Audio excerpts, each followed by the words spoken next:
Hello, and welcome to Justified Jewel Podcast. I am your host, Joanne Cox. If you'd like to know just a little bit more about me, check out my website. I'm a speaker and a certified coach. That's justifieddjewel.com. And again, we're bringing all the answers and questions and unanswered questions to none other than Brian. And we will let him give you a little background about him and what our topic will be today. Welcome again, Brian Winters. Thank you for having me back, Joanne. Yeah, my name is Yes. Brian, and I'm asking for people's votes in the midterms.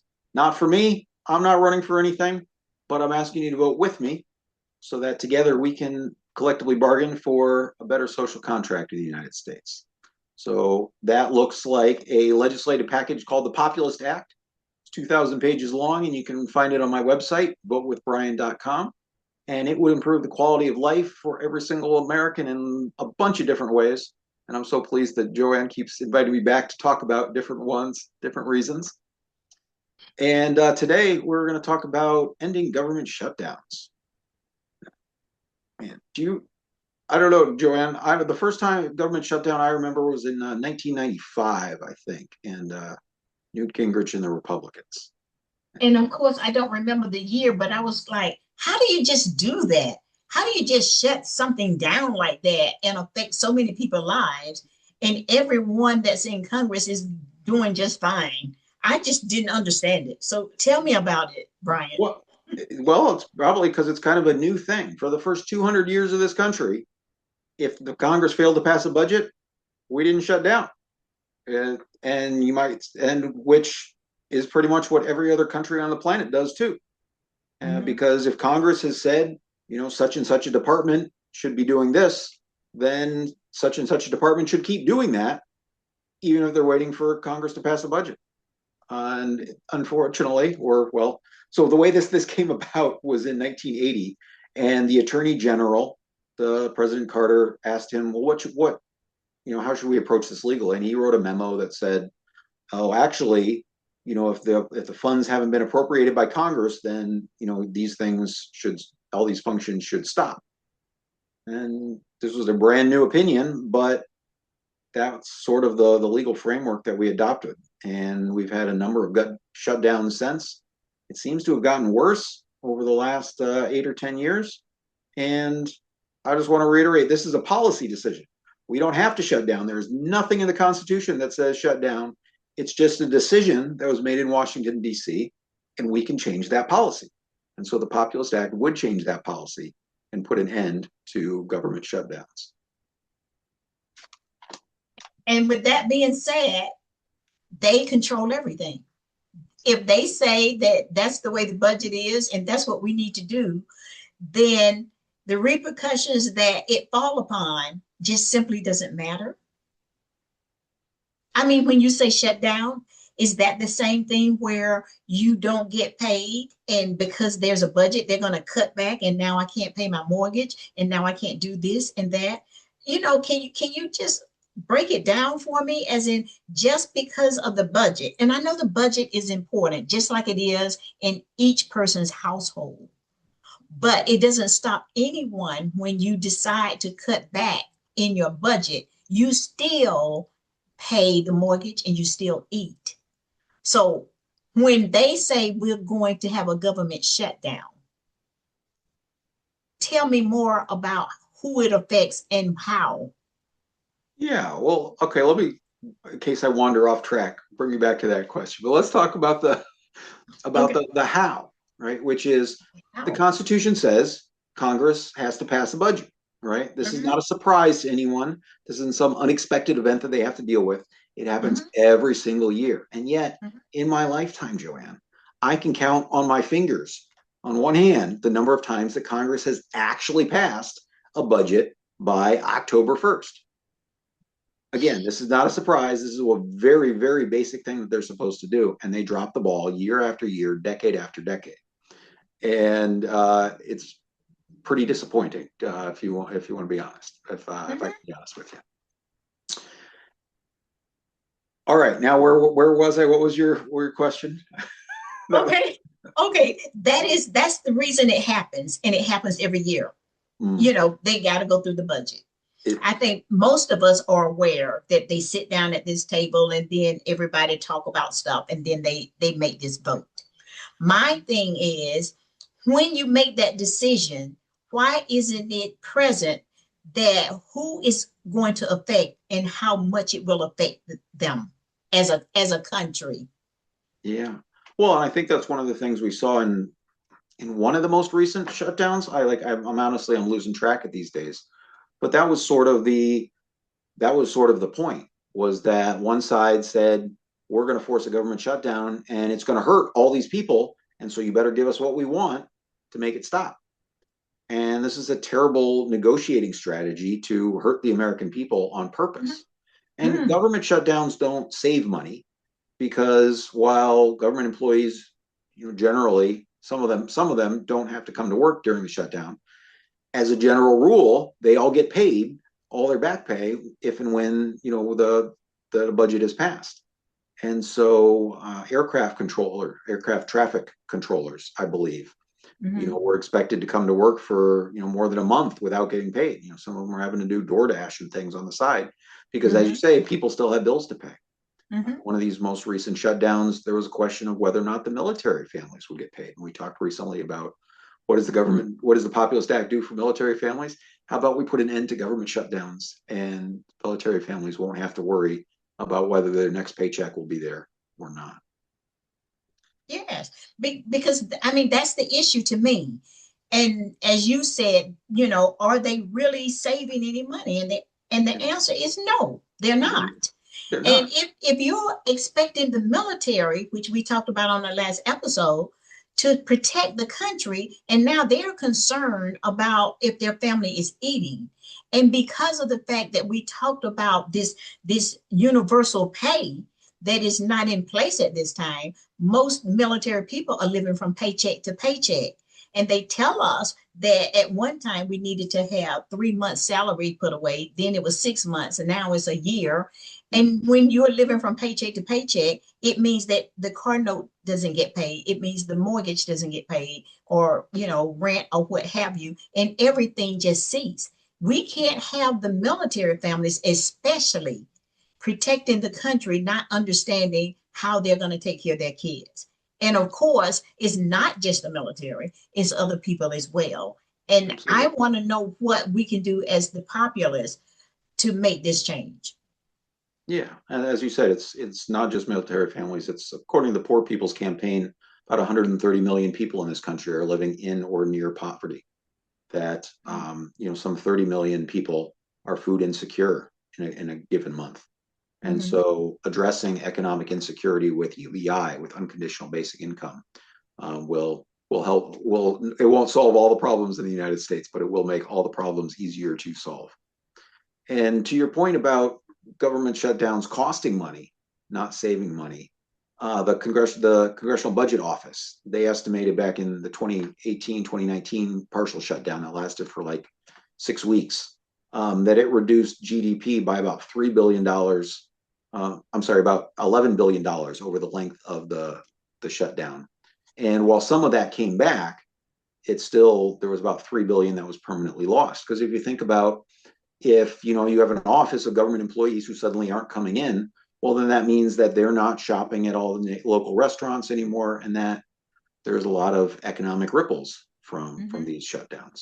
And so, again, it's a stupid policy. There's absolutely no Yes. reason that we should do this, that we should be different than every other country, and we can change that policy. So you asked, what does the Populist Act do that's different? And so in Title 10, Section 1011, it would end government shutdowns by automatically appropriating money if Congress fails to pass a budget. And so you might know that the way it works now, Joanne, is that Congress passes what's called a continuing resolution, so that they will appropriate a little bit of money for a few weeks or a few days or a few months, while they try and work out a budget. And so this would do that automatically, every day if Congress fails to pass a budget. And this is based on model legislation that's been introduced and considered in Congress. Not surprisingly, they haven't passed it to hold themselves accountable, but it would hold them accountable, and it would say that Congress couldn't go into recess, that there would be a quorum call every day to make sure that they were all there, they weren't off on vacation or something, and that if they refuse to show up and do, again, their job, the Constitution says they're supposed to pass a budget, and if they're refusing to do their job, then that automatic funding would turn into a full year inflation adjusted appropriation.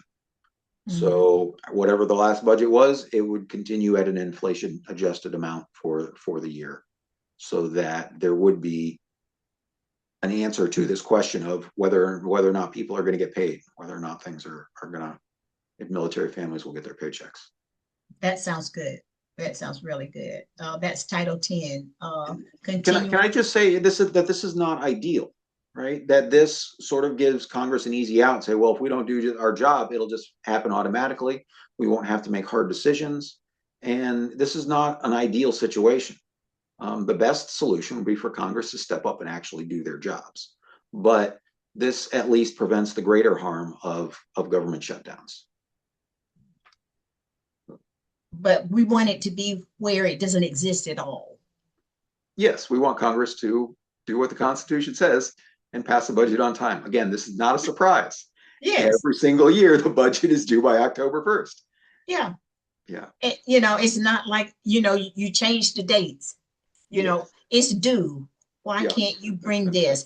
And if we're in any other job and we go to the boardroom and we tell you that this is what we're going to be voting on, it's just not acceptable. And you can't say that we can't do this, or either, we're going to turn the tables and we're just going to let this thing linger on, regardless to who is being affected by this. And I am so into doing something about this, because this is frightening to me, for people to have to live that tight, intense, and stress about what will actually happen to us. What are we going to do? So I thank you. I thank you for putting that one out there. Yeah. And can I share an anecdote about the last government shutdowns? Yes. That to me really demonstrates this sort of two-tiered system of government we have that does not serve the average ordinary people in the way that it should. And so it's the story of what happened with the FTC, the Federal Trade Commission. And this is the department that's supposed to be looking out for consumers, right? So they do a lot of consumer protection stuff. If you've got, consumer complaints and things like that, they're the people who are supposed to help you. And they also, to help protect competition, they also oversee and look into big mergers and things like that, to make sure that companies aren't combining in a way that would destroy competition and raise prices for consumers. So what happened when the government shut down in January 2026 was that the people at the FTC who looked out for average everyday consumers, they stopped coming into work. They didn't have to look out for the average everyday people anymore. That half of the FTC got shut down. The half that looked out for the mergers for the big giant corporations, they stayed open. And it really emphasizes, Joanne, that this is just a totally arbitrary, stupid policy, that there's no rhyme or reason to why some parts of government should stop working and some of them shouldn't. Again, no other country does this. And we can put an end to government shutdowns if we can persuade Congress to pass the Populist Act in 2026. We as a nation can say, it's time for a different direction. We want to improve the quality of life for everybody. We want to put us on a path to a bright and bountiful future. Well, I have a great idea. When they can't pass it, just make sure that they don't get paid. Yeah, and that's something that's been talked about. Yeah. Part of the issue is that, well, as you may know, there are a lot of wealthy people in Congress, right? Mm-hmm. And that if you want to run for Congress, it helps to have an awful lot of money so that you can run a very expensive campaign. And mm-hmm. that if you are not a wealthy member, there's a young man named Maxwell Frost who's in his 20s, represents a district in Florida, right? Well, to maintain a place in Florida and maintain a place in Washington, D.C. is expensive. And so if you are not a wealthy person, then losing your paycheck as you know, can be problematic. And Yeah. so while making sure they don't get paid would have some, has some positive aspects, some of the negative aspects is it makes it harder for the non-millionaires to run for Congress, to have the opportunity to serve. So there's pros Yeah. and cons to that. Yes.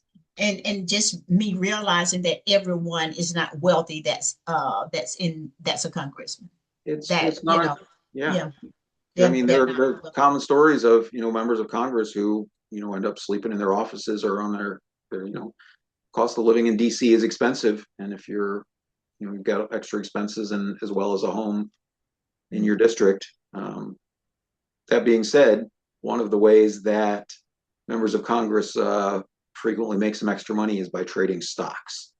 And Mm, with it is, as you know, for most of us, trading on inside information is illegal.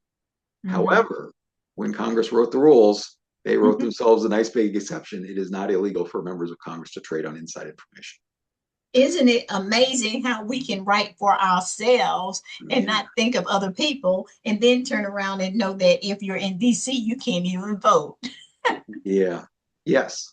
Well, so at some point we will talk about that, about representation for That's Washington, another D.C. episode. And we'll also, I'll just spoil it for you, that there is a prohibition on Congress trading stocks. A stock trading ban for Congress is included in the Populist Act as well. And yes, we put an end to that practice that gives them an advantage over ordinary people. Yes. Well, with that being said, that is something that I think the viewers should take it and discuss it over dinner or what have you, but it should be a conversation for the table. And I believe that we all have something to actually say about that. But would you like to end this episode with letting us know where you're going next? Do you have an ending? Do you want to talk more? Or do you want to tell us about the next episode title? Yeah, I think our next episode we're going to talk about prescription drugs.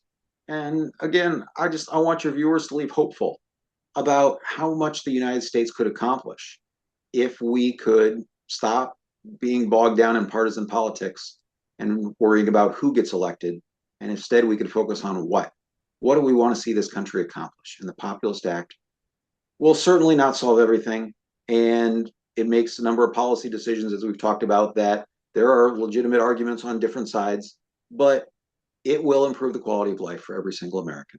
Nobody, not even me, likes everything in the Populist Act, but we can all come out ahead if we work together, because there's so much good stuff in there, so many common sense things that Congress has dropped the ball on for years and decades. And yeah, we can have a jubilee this year and Yes.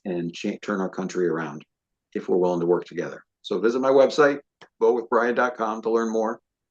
And thank you again for having me today, Joanne. Yes, and it's about improving the quality of life. You heard it here at Justified Jewel Podcast. We'll see you next time. Don't forget, bring a friend and make sure you subscribe. Until then, bye bye.